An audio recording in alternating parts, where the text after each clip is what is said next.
and I would not open my door.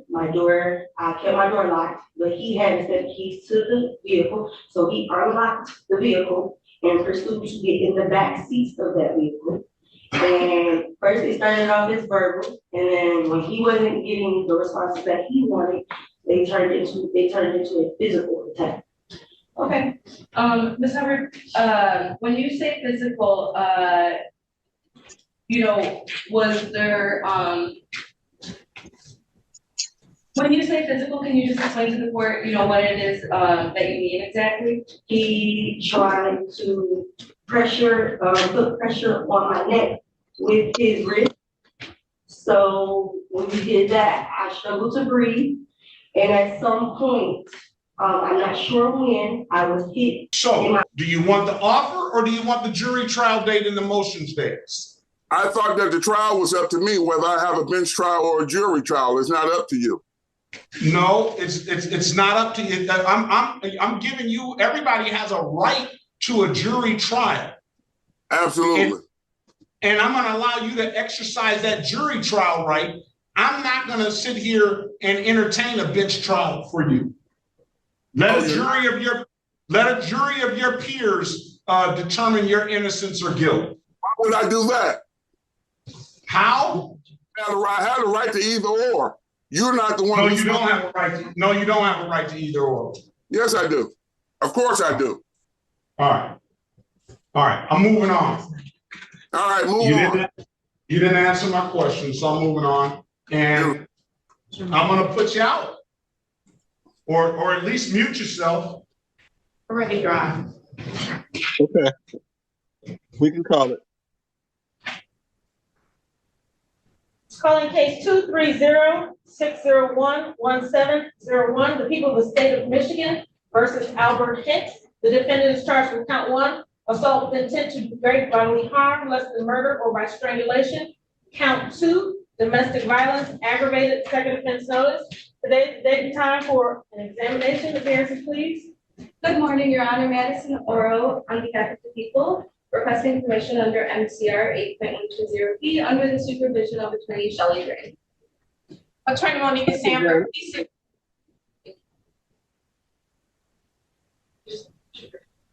Attorney Monica Sanford, P62315 on behalf of Albert Hicks. Today's the date and time set for preliminary examination. Are we ready to proceed? Your Honor, the people are ready to proceed. How many witnesses for the people? One witness, Your Honor. Tell us your name for the record, sir. Say your name. Albert Heimer Hicks Jr. All right, call your witness. The people call Ms. Kimberly Hubbard to stand.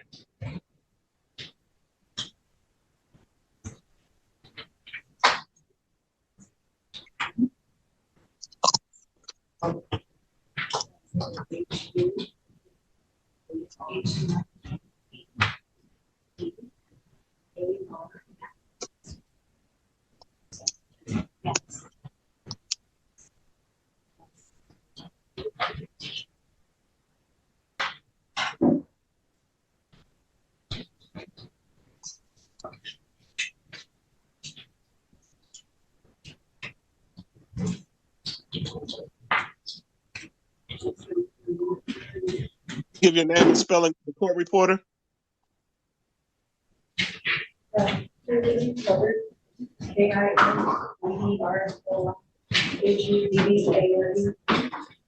Okay, stand closer to the podium so I can see you and raise your right hand. Back towards the podium where the prosecutor is.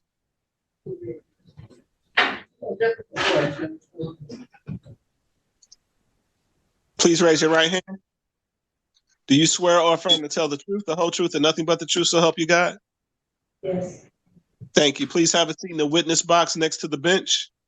Keep your voice up nice and loud and speak into that microphone that'll be to your left.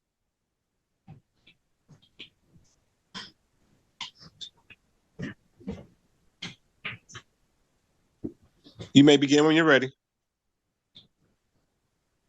Thank you, Your Honor. Can you please state your name for the record? Kimberly Hubbard. Thank you.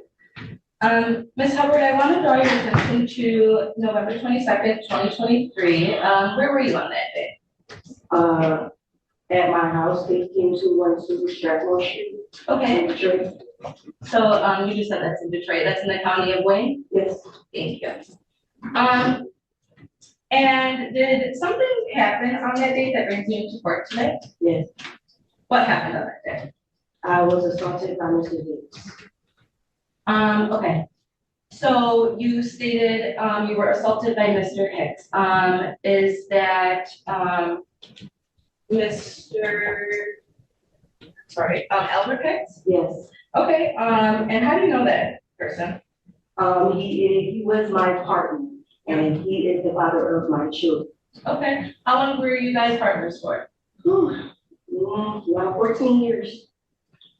And do you see that individual in the courtroom today? Yes, I do. Can you please point to him and identify a piece of clothing that he's wearing? Yes, he has on a black vest. Thank you, Your Honor. Please let the record reflect that the defendant has been identified. Noted. So going back to this assault, as you stated, can you just explain to the court in a little bit more detail what occurred? Well, I worked a 12-hour shift that day. I worked for a before and after school program. So I worked from 6:30 a.m. to 6:30 p.m. I get off of work. I get in the car with Mr. Hicks. He drives me to and from work. I get into the car. I can tell that he's a little upset. So we're talking, and he begins to argue about some things from the past, jobs that he was owed for in the past. So that's how the argument started. I didn't really feed into the argument. I wasn't trying to respond to the argument. It was just kind of, let's just get home. Okay. So we end up pulling into. I'm gonna stop you right there. I'm sorry. I just want to ask you a few questions about what you just stated.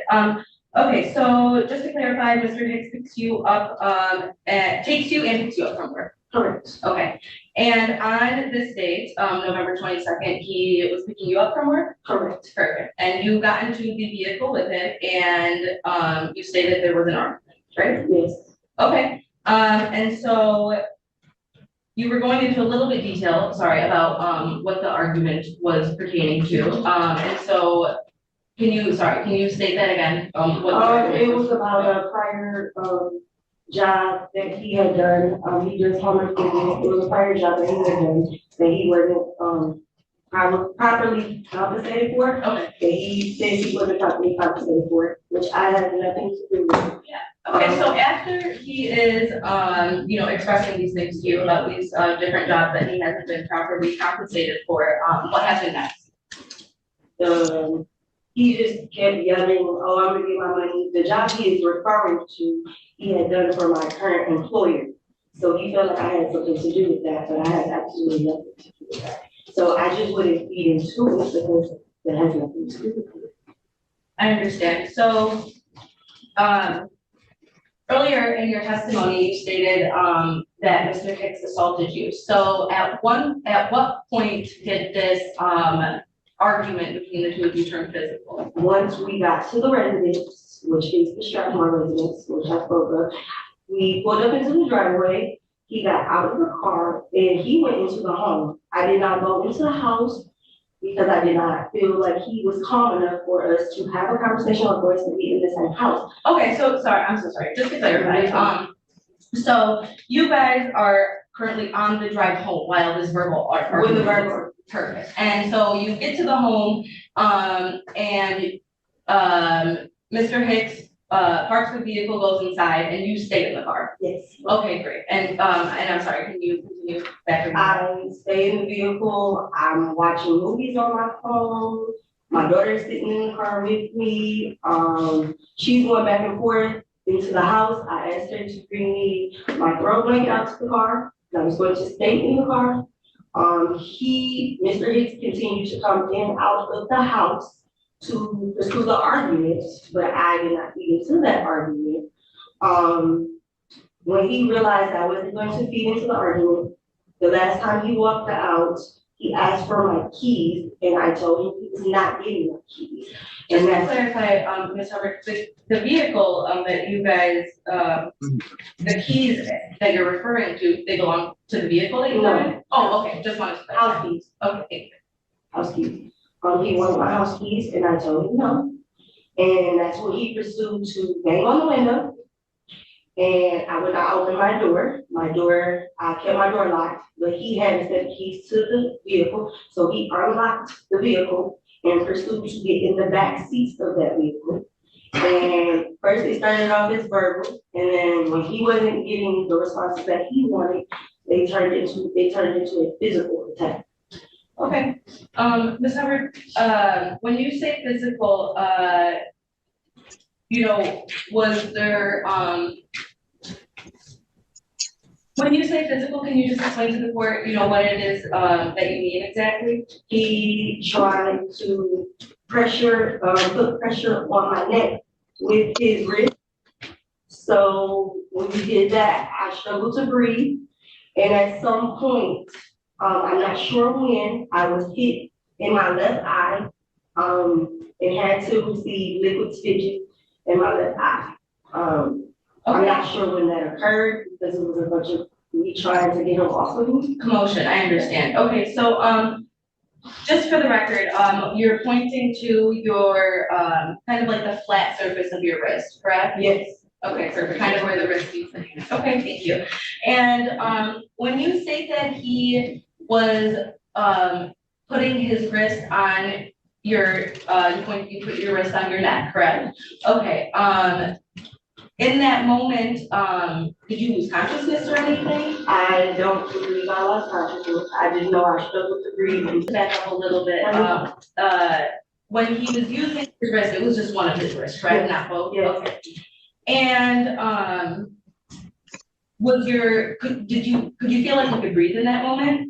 It was struggle, it was hard. It was restricted. Okay, so your breathing was restricted.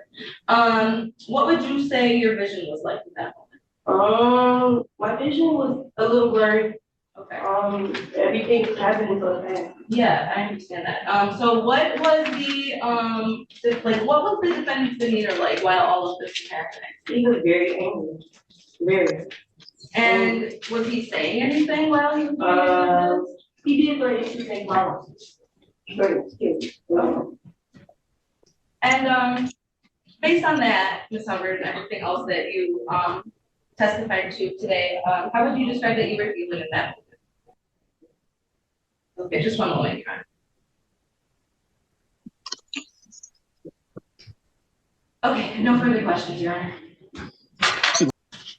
Ms. Hubbard, you indicated that, Mr. Hicks had picked you up from work, is that correct? Yes, that's true.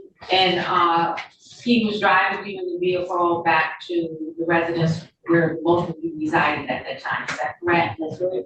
And as he was driving back, he was expressing his concern about not being paid appropriately for services rendered for your employer, is that correct?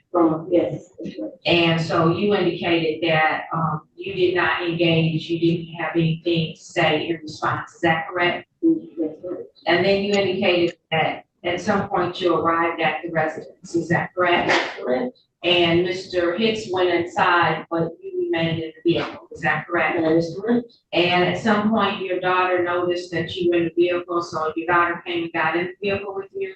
That is correct. And at some point, you asked your daughter to go in and get your blanket or something of that nature, is that correct? That is correct. And so, at some point, you're indicating that Mr. Hicks came back out to the vehicle and was standing at the window yelling at you.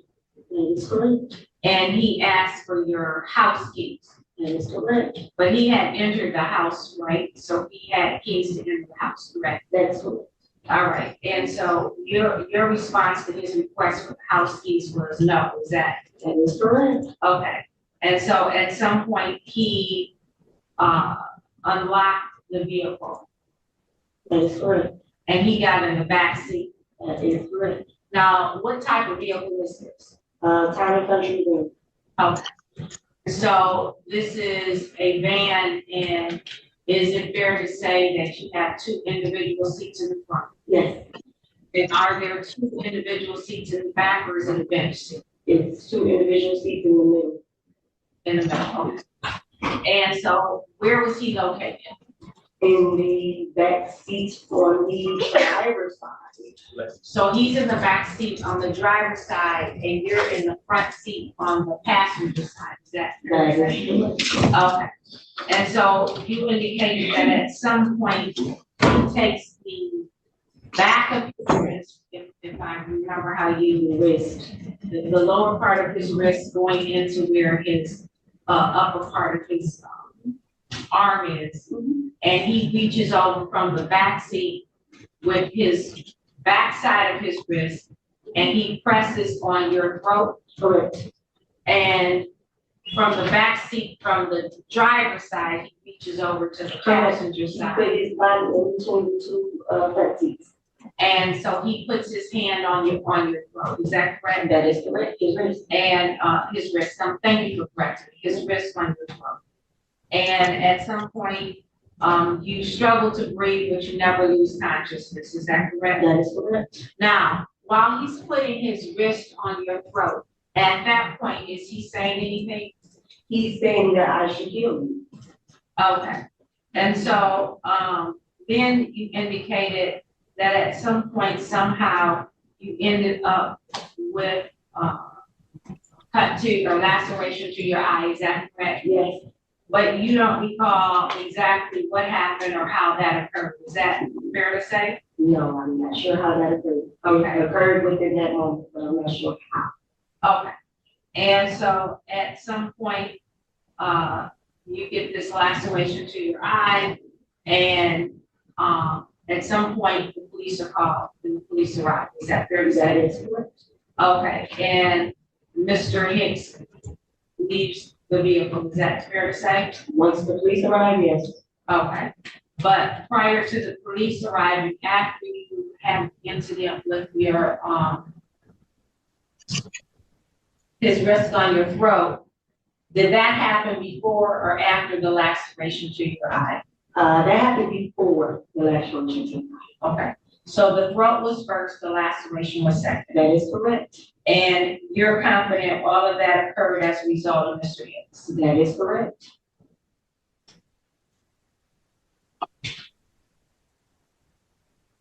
No further questions? Any redirect? Just super briefly, Your Honor.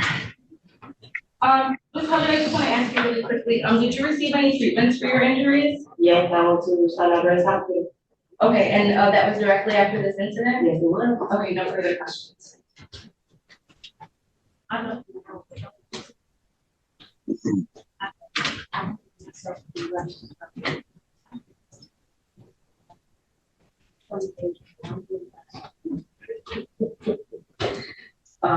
Your Honor, I understand that, there are two counts to this charge. One is an assault with intent to do great bodily harm, less than murder or by strangulation. The other is a domestic violence aggravated second offense notice. And I would indicate that at this point, I would argue that the prosecution has not met their burden to establish that there has been the assault with intent to do great bodily harm, less than murder, nor by strangulation or a domestic violence aggravated. Ms. Hubbard's testimony was he reached from the back seat, put his wrist on her throat. It's hard to see how somebody reaching from the back seat would be able to put their wrist on somebody's throat. Their wrist only, not that his hand grabbed around her throat, not that he put any grip on her throat, but just merely his wrist was on her throat and caused her to struggle to breathe. I don't feel that the testimony rendered by Ms. Hubbard was credible, and I'd ask that case be dismissed. People? Yes, Your Honor. So gripping of the neck is not necessarily an element of the statute of strangulation. But what does need to be met in, the strangulation, to meet those elements, just regard that someone was in fact strangled and that their breathing was somehow affected, whether it was restricted, whether they lost consciousness. And the complainant in this case did state that she, her breathing was restricted, that she, did have difficulty breathing. And, I think that given, certain size differences as well, it's not necessarily super shocking that someone from the, backseat could apply, pressure, onto somebody else. But with that being said, we don't necessarily need to prove any sort of, full hand grip. We just have to prove, that someone essentially, that someone was, strangled or choked and that their breathing was in some way affected by that. So, with that being said, we do believe that we have met our burden. Even more so than that, what's important here is what the defendant's alleged intent is or was at the time that he put his wrist or his hands around the complaining witness's throat. She also indicated that he said when he did that, that I should kill you. She said that her breathing was restricted as a result, and I didn't find anything inherently incredible about the witness's testimony. As such, the court is satisfied that people have met their burden of probable cause as it relates to the charges contained in the complaint and warrant. The court finds those charges were committed in the city of Detroit, and the court finds probable cause to believe this defendant committed them. Defendant will be bound over to Wayne County Third Circuit Court Criminal Division for further proceedings. His arraignment on the information date and time will be January 2nd, 2024 at 9:00 a.m. Bond will be continued. Judge, Thank you, Your Honor. Judges, two things I want to address before. First, I didn't hear the date of the arraignment. What date did you say, Judge? January 2nd, 2024. Okay. Your Honor, it is my understanding that this was, Mr. Hicks' home in which this alleged offense occurred. It is my understanding that the alleged victim is no longer at the home. She has left the home. I believe when we had the PCC, she acknowledged that she had left the home. I'm asking that my client be able to return to his home at this time. And People? Your Honor, Your Honor, if that's true, the people have no objection to that. However, APA Shelley Drain did just go ask, the complaining witness if that is in fact true. Okay, give us a second. We'll verify that.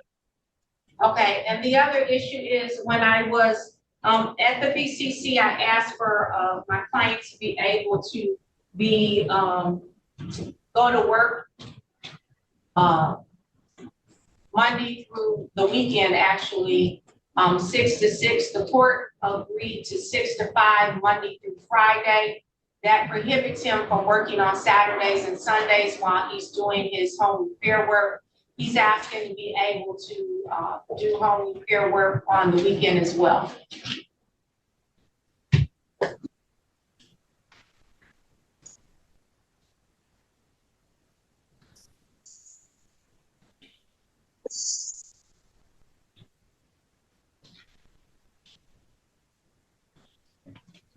Okay, Judge, we have an update. The complaining witness in this case, did state that all of her belongings are in this home. So if she could just have 72 hours to just retrieve her mail and some of, her belongings, then yes, we would have no objection to the defendant staying there for 50 days. Counsel, you okay with that? 72 hours is fair for her to get her things. Okay. Send over a proposed order to that effect. As it relates to him working on the weekends, he's doing what? Home improvement. Yeah, he has his own business, Your Honor. I had addressed this at the probable cause conference, and you had given him 6 a.m. to 5 p.m. Monday through Friday, but sometimes he's doing home repair on the weekends as well when he's trying to finish up a job. And so he's not able to go on the weekends because you only gave him Monday through Friday. People? Your Honor, people don't have any objection if he's trying to get to work. All right. Give me an order to that effect as well. Okay, thank you, Your Honor. I'll send it over. All right, thank you. If I don't see you anymore, enjoy your holidays. Thank you. Same to you.